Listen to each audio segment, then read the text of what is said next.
स्वागत है हमारे चैनल में। मेरा नाम खुशी है। मैं सीमा। तो एक बार हम फिर से आएंगे एक नए रिएक्शन वीडियो के साथ। तो आज हम जिस वीडियो पे रिएक्शन करने वाले हैं उस वीडियो का टाइटल है कि भारत ने ये क्या बना डाला, पूरी बालू बनी बिजली। तो चलिए वीडियो को स्टार्ट करते हैं, देखते हैं वीडियो में क्या है, भारत ने ऐसे क्या बनाया है जिसकी वजह से बालू पूरी बिजली हो गई है। तो वीडियो को स्टार्ट करते हैं, फिर मिलेंगे वीडियो के अंत में।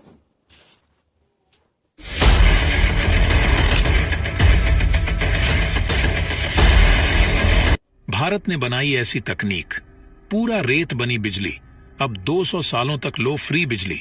अरब देशों के उड़े होश, अमेरिका भी भारत के सामने हुआ नतमस्तक। दोस्तों, भारत एनर्जी सेक्टर में ऐसी तकनीक विकसित कर रहा है जो पूरी दुनिया में कहीं भी नहीं बनी हुई है।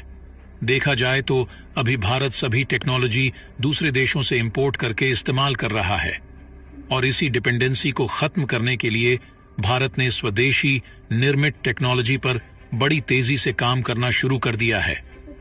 वो चाहे एनर्जी सेक्टर में हो, डिफेंस सेक्टर में हो या फिर स्पेस सेक्टर में हो, सभी जगह भारत अब स्वदेशी निर्मित टेक्नोलॉजी को फर्स्ट प्रायोरिटी दे रहा है और इन विदेशी टेक्नोलॉजी को जड़ से खत्म करता जा रहा है। दोस्तों, दुनिया में बिजली की समस्या बहुत ज्यादा बढ़ती चली जा रही है और इसके पीछे कारण यह है कि जिससे यह बनाई जाती है, यानी वह रिसोर्सेस जिससे बिजली उत्पन्न की जाती है, वह काफी लिमिटेड है। इसके अलावा उससे रेडियो एक्टिव वेस्ट निकलता है जो खतरनाक बीमारी का रूप ले सकता है। दरअसल दोस्तों, जो बिजली है वह कोयले, पानी और यूरेनियम से बनाई जाती है और जो इनकी क्वांटिटी है वह काफी लिमिटेड है और भारत को बिजली बनाने के लिए यूरेनियम दूसरे देशों से इंपोर्ट करना पड़ता है। और एक रिपोर्ट ये भी निकलकर सामने आ रही है कि यूरेनियम बहुत जल्द पूरी दुनिया से खत्म होने वाला है और ये खबर आने के बाद पूरी दुनिया में हड़कंप मच गया है। दोस्तों, दुनिया भर में यूरेनियम का प्रोडक्शन सबसे ज्यादा कजाकिस्तान, कनाडा और ऑस्ट्रेलिया में होता है और ये खबर इन देशों को भी टेंशन में डाल दिया है। और सबसे हैरानी वाली बात तो ये है कि इसका सबसे ज्यादा असर चीन पर पड़ने वाला है, क्योंकि चीन बहुत ज्यादा न्यूक्लियर प्लांट बढ़ा रहा है जो कि यूरेनियम से चलते हैं। कहीं न कहीं अब चीन के न्यूक्लियर प्लांट बंद होने के कगार पर पहुंचने वाले हैं। अब दोस्तों, आप लोग सोच रहे होंगे कि भारत क्या करेगा, क्या भारत के पास इसका कोई अल्टरनेटिव ऑप्शन है? तो दोस्तों, आपको बता दें, जी हाँ, भारत के पास इसका अल्टरनेटिव ऑप्शन है। भारत के हाथ एक ऐसी टेक्नोलॉजी लगी है जो एनर्जी सेक्टर में नई क्रांति ला देगी और सिर्फ यह भारत के पास ही है। इसलिए पूरी दुनिया और ज्यादा पागल हो गई है कि भारत तो अब एनर्जी सेक्टर में पूरी दुनिया का शहंशाह बनने वाला है। भारत का ही पूरी दुनिया पर मोनोपोली चलने वाली है। दरअसल दोस्तों, भारत के पास बिजली बनाने के लिए ऐसा रिसोर्सेस मौजूद है, वह भी इतना ज्यादा है कि भारत 200 सालों तक आसानी से बिजली जनरेट कर सकता है।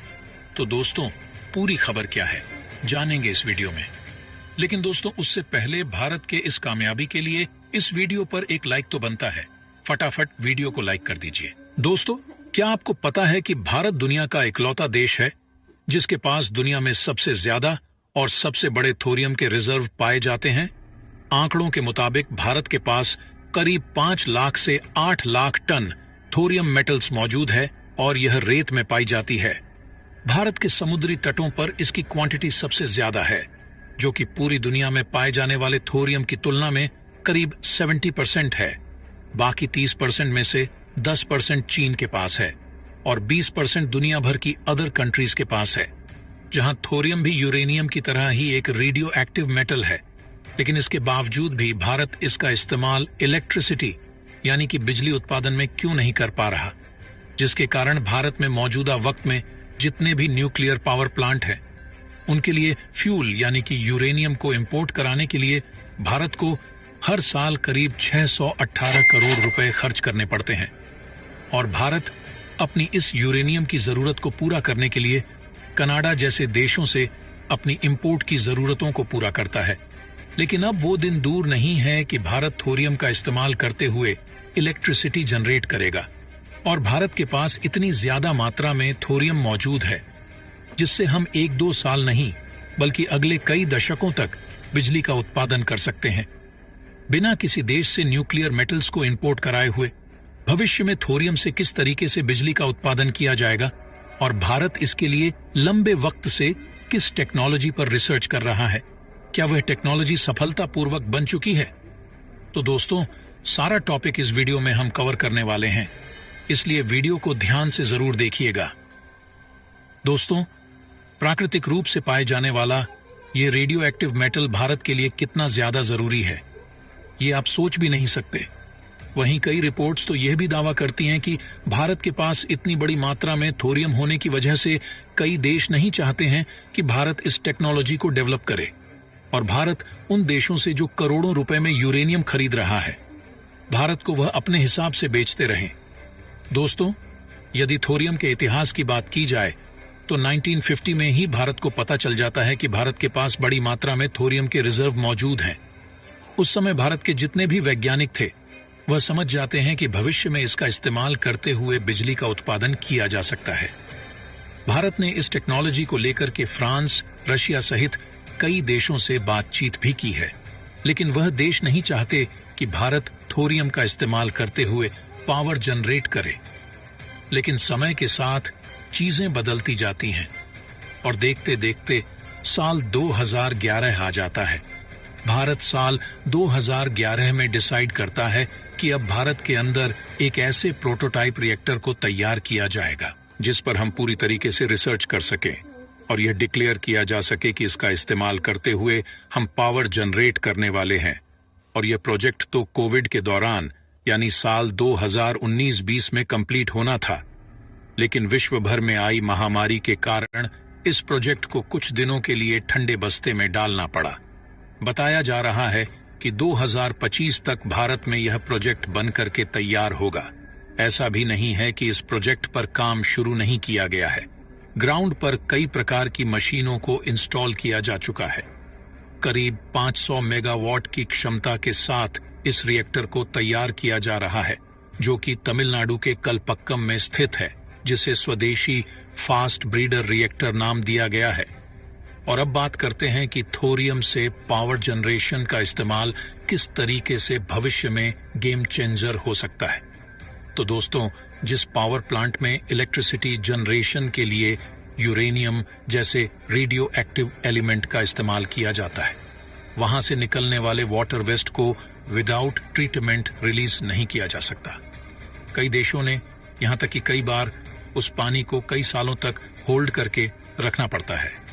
हाल ही में आपको याद होगा, जापान की तरफ से काफी बड़े अमाउंट में न्यूक्लियर वाटर को रिलीज किया गया है, जिसके बाद पूरे देश के अंदर विरोध शुरू हो गया कि ये रेडियो एक्टिव, जिसके कारण आसपास पाई जाने वाली मछलियों में रेडियो एक्टिव एलिमेंट पहुंचकर के लोगों के पेट में जाएगा और रेडिएशन की वजह से उनको कैंसर हो सकता है। लेकिन उसके बाद वहां के प्रधानमंत्री को खुद सामने आकर के वहां की फिश निकाल करके खानी पड़ती है, जिससे यह साबित किया जा सके है कि यह पूरी तरीके से सेफ है। लेकिन थोरियम के केस में ऐसा नहीं है। थोरियम में कुछ नई और एडवांस टेक्नोलॉजी की जरूरत पड़ती है, लेकिन थोरियम के इस्तेमाल से यूरेनियम की तुलना में बहुत ही कम मात्रा में रेडिएशन क्रिएट होता है, जिससे आसानी से ट्रीट किया जा सकता है।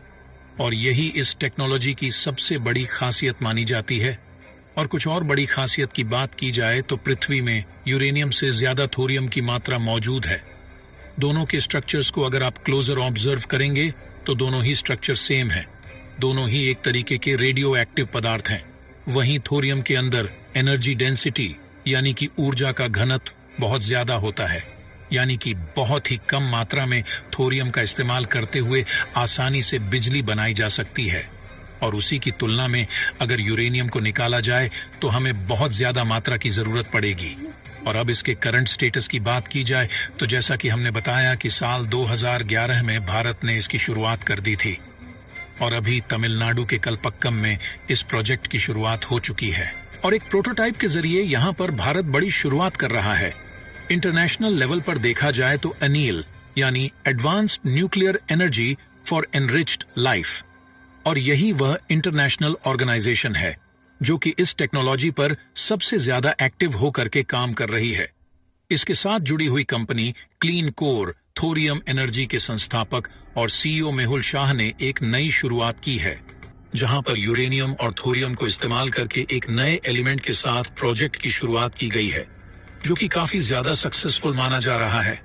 लेकिन शुरू किए गए अनिल प्रोजेक्ट के अंदर भी इस टेक्नोलॉजी का नाम भारत के वैज्ञानिक डॉक्टर अनिल ककोदकार के सम्मान में रखा गया है, क्योंकि उन्होंने ही इसकी शुरुआत की थी। और ये प्रोजेक्ट दुनिया में बहुत ज्यादा पॉपुलर हो रहा है। कुछ नई और एडवांस टेक्नोलॉजी की यहाँ पर जरूरत पड़ने वाली है थोरियम से इलेक्ट्रिसिटी जनरेट करने के लिए। लेकिन अगर ये टेक्नोलॉजी सक्सेसफुल हो जाती है तो भारत अगले 200 से 300 सालों तक इलेक्ट्रिसिटी आसानी से जनरेट कर सकता है, बिना किसी देश से यूरेनियम या फिर कोई अदर न्यूक्लियर फ्यूल इंपोर्ट कराए हुए। लेकिन क्या आप जानना चाहते हैं कि भारत अपने आजादी के वक्त से अभी तक एनएसजी यानी कि न्यूक्लियर सप्लायर ग्रुप का हिस्सा बनने के लिए पूरी तरीके से बेताब है। लेकिन दुनिया के कई देश नहीं चाहते हैं कि भारत इसका हिस्सा बने, जिसके कारण दुनिया से अनाप शनाप दामों पर यूरेनियम जैसे न्यूक्लियर फ्यूल खरीदने पड़ते हैं। लेकिन अब भारत इन देशों के मुंह पर तगड़ा तमाचा मारने वाला है। अब भारत एनर्जी सेक्टर का शहंशाह बनने वाला है। अब भारत बिजली प्रोड्यूस ही नहीं करेगा, बल्कि पूरी दुनिया में बिजली सप्लायर भी बनेगा। इससे भारत की अर्थव्यवस्था बहुत ज्यादा मजबूत होने वाली है। अमेरिका जैसे सुपर पावर के कहे जाने वाले देश भी भारत के सामने झुकने वाले हैं। तो फ्रेंड्स, हमने वीडियो देखा, हमें वीडियो बहुत ही अच्छा लगा और ये जान के बहुत ही अच्छा लगा कि मतलब भारत बिजली हाँ, उत्पादन के क्षेत्र में बहुत इतना आगे होने वाला है। है। अमेरिका जैसे देश से हाँ। वो उससे भी आगे बढ़ना है। बहुत ही खुशी हुई। मतलब भारत की अर्थव्यवस्था भी अच्छी होगी अगर हाँ। ऐसा हुआ तो। और ये भी जान के बहुत हैरानी हो रही है कि यूरेनियम इतना मतलब इसकी इतना ज्यादा यूज हो रहा है कि वो कम पड़ गया है। बहुत ही हैरानी की बात है। तो फ्रेंड्स, आपको हमारा वीडियो कैसा लगा? अगर आपको हमारा वीडियो पसंद आया तो हमारे वीडियो को लाइक कीजिएगा, और अगर आप हमारे चैनल पे नए हैं तो हमारे चैनल को सब्सक्राइब कीजिएगा। तो फिर मिलते हैं किसी और वीडियो में, तब तक के लिए बाय बाय।